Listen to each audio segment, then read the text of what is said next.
스가랴 4장 전체 1절에서 14절까지 제가 먼저 읽고 교독하도록 하겠습니다. 내게 말하던 천사가 다시 와서 나를 깨우니 마치 자는 사람이 잠에서 깨어난 것 같더라. 그가 내게 묻되 내가 무엇을 보느냐?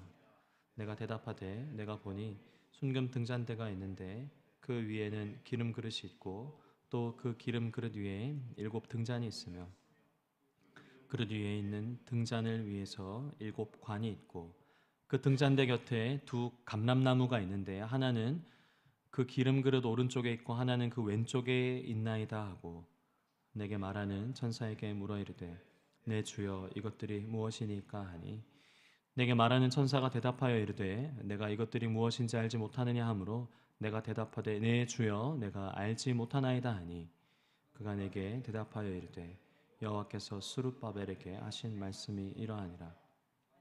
여호와께서 말씀하시되 이는 힘으로 되지 아니하며 능력으로 되지 아니하고 오직 나의 영으로 되느니라. 큰 산아 내가 무엇이냐? 내가 스룹바벨 앞에서 평지가 되리라. 그가 머릿돌을 내놓을 때 무리가 외치기를 은총 은총이 그에게 있을지어다 하리라 하셨고 여호와의 말씀이 또 내게 임하여 이르시되 스룹바벨의 손이 이 성전의 기초를 놓았은즉 그의 손이 또한 그 일을 마치리라 하셨나니 만군의 여호와께서 나를 너희에게 보내신 줄을 내가 알리라 하셨느니라. 작은 일의 날이라고 멸시하는 자가 누구냐? 사람들이 스룹바벨의 손에 다림줄이 있음을 보고 기뻐하리라. 이 7은 온 세상에 두루 다니는 여호와의 눈이라 하니라. 내가 그에게 물어 이르되 등잔대 좌우에 2 감람나무는 무슨 뜻이니까 하고 다시 그에게 물어 이르되 그 기름을 흘리는 또 그 옆에 있는 이 감람나무 2가지는 무슨 띠니까 하니 그가 내게 대답하여 이르되 내가 이것이 무엇인지 알지 못하느냐 하는지라. 내가 대답하되 내 주여 알지 못하나이다 하니 이르되 이는 기름 부음 받은 자 둘이니 온 세상에 주 앞에 서 있는 자니라 하더라. 아멘. 어제 본문 3장에서는 하나님은 대제사장 여호수아가 입던 옷을 깨끗게 하시면서 이스라엘 전체를 향한 영적인 새롭게 하심을 말씀하셨습니다. 오늘 본문은 스가랴에게 하나님이 보여주시는 5번째 환상인데요.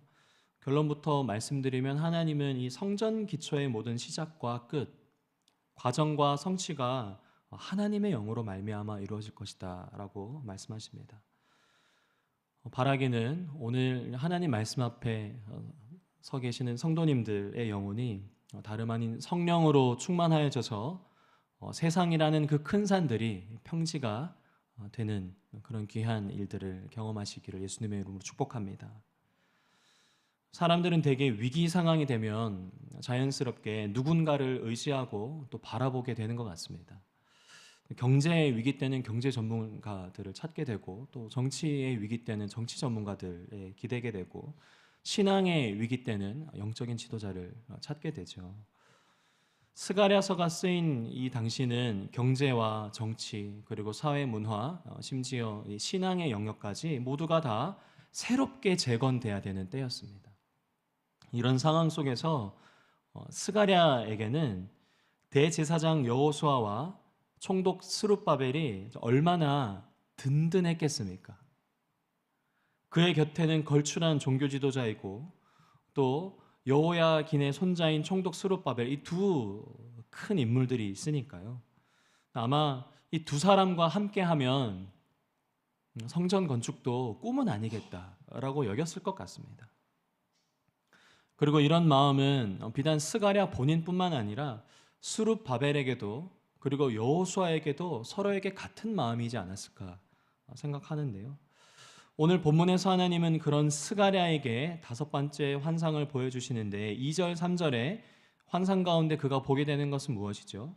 순금 등잔대와 2 감람나무 그리고 여러 가지가 있고 기름 그릇 2개를 보게 됩니다. 이것들이 무엇인지를 4절에서 스가랴가 천사에게 묻는데 4절 제가 읽도록 하겠습니다.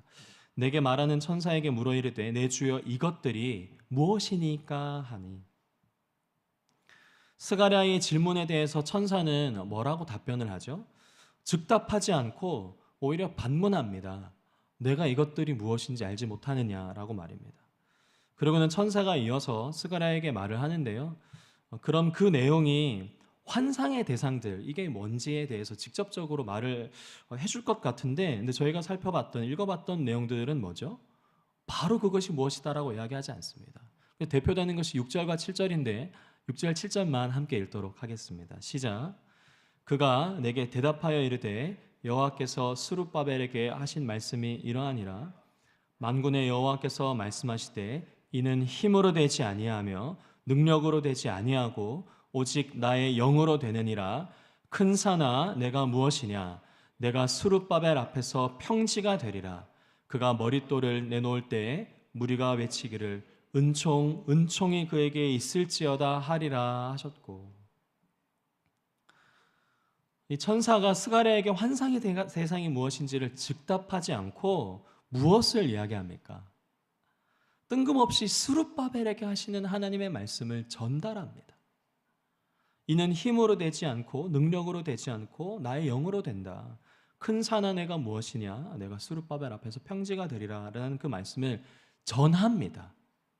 스가랴의 질문에 대해서, 이 환상이 무엇이냐는 질문에 대해서 천사는 스룹바벨을 향한 하나님의 말씀을 이렇게 전달하는 거죠. 그럼 천사는 왜 스가랴에게 즉답하지 않고 이 동문서답과도 같은 하나님의 말씀을 전했을까요? 저는 그 힌트를 6절에 이는 힘으로 되지 아니하며 라고 하는 이 이는 이라는 이 지칭 대명사에서 찾았습니다. 이는이 가리키는 것이 무엇입니까? 성전을 재건하는 일입니다. 그리고요, 신앙을 다시 재건하는 일입니다. 대제사장 여호수아와 총독 스룹바벨이 이 두 가지의 일을 도맡아서 하고 있지 않습니까? 그런데 하나님에게 있어서 이는 그 두 사람으로 이루어지는 일이 아니다라고 말씀하시는 거죠. 사람의 힘과 능력으로, 인간의 계획과 실행력으로 되지 않고 오직 성령으로만 가능하다라는 것을 깨우치고 계시는 것입니다. 오늘날의 우리의 입장에서야 당연한 말씀이지라고 그냥 여길 수 있는데, 스룹바벨 입장에서 이 말을 스가랴를 통해서 스룹바벨이 또한 듣지 않겠습니까? 스가랴가 아마 이렇게 이야기할 것 같습니다. 하나님의 환상 가운데 너를 향한 말씀을 내가 들었어. 하나님 뭐라고 하시는 줄 알아? 이 일은, 우리가 이 성전의 기초를 재건하는 이 일은 우리의 힘으로 능력으로 되는 게 아니래. 하나님의 영으로 될 거래 라는 말을 전달하지 않겠습니까? 그 말을 듣는 스룹바벨 입장에서요, 그가 가질 그 중압감은요, 아무것도 없는 가운데 온전히 모든 이스라엘 백성의 시선이 나를 향해 있는데, 심지어 여호수아도 스가랴도 나를 향해 있는데, 이 일은 하나님의 영으로, 하나님의 능력으로 되는구나를 깨닫지 않겠습니까? 하나님은 이 환상을 통해 하나님의 말씀을 전하는 선지자와 예배를 주관하는 대제사장 여호수아와 그리고 이 모든 것을 총괄하는 스룹바벨에게, 더 나아가서는 이스라엘 백성과 심지어 우리에게까지 어떤 메시지를 주고 계십니까? 위기의 순간에 진실로 우리가 신뢰해야 할 대상은 하나님이시다. 자칫하면 인간 지도자들, 그 서로에게 쏠려있는 시선과 기대와 소망이 다름 아닌 누구를 향하여 있어야 하냐? 하나님이시다. 그 하나님의 능력으로 말미암아 이 일들이 해결될 것을 말씀하고 계시는 것입니다. 이후에 천사는 나머지 7관과 7등잔이 의미하는 것이 무엇인지를 이야기하면서 그것은 여호와의 눈이다라고 이제 그 질문에 대한 답변들이 다 해소가 되는 것 같습니다. 그런데 스가랴가 11절에 재차 묻습니다. 두 감람나무는 무엇이냐고 말이죠. 이번에는 천사가 첫 번째 질문에 대한 답변과 같지 않고 그것이 무엇인지를 14절에 알려주는데요. 뭐라고 하죠? 이는 기름 부음 받은 자 둘이니 온 세상의 주 앞에 서 있는 자들이다 라고 합니다. 대부분의 신학자들은 이 기름 부음 받은 자들 역시, 둘에 대한 역시 스룹바벨과 여호수아다라고 해석하는데요. 저는 그 대상이 누군가를 지칭하느냐 보다 천사가 끝까지 그 이름을 말하지 않는 것에 대해서 주목했습니다.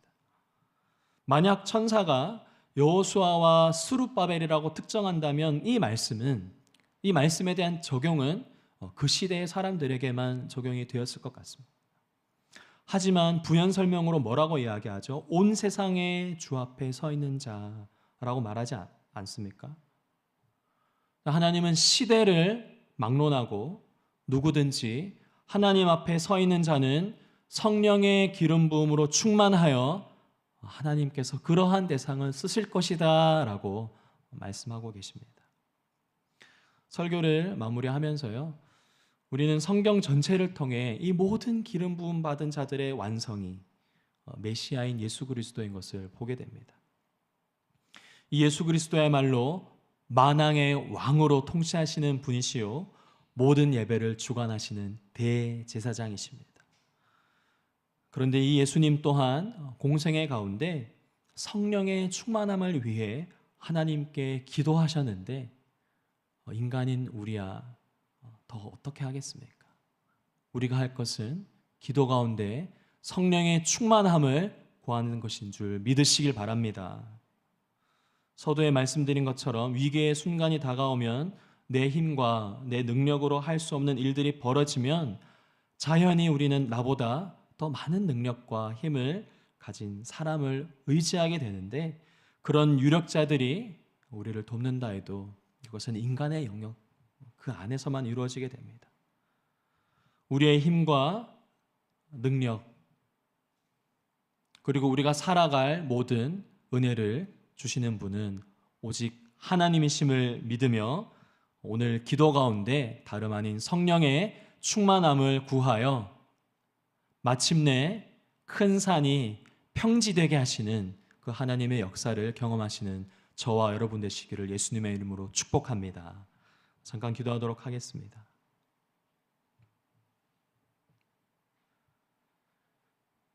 하나님 아버지, 매번 큰 산과 같은 그 고비고비를 우리가 걷는데 그때마다 하나님의 능력으로, 하나님의 은혜로 우리의 삶에 놓여있는 이 큰 산들을 넘어가게 되는 줄 믿습니다.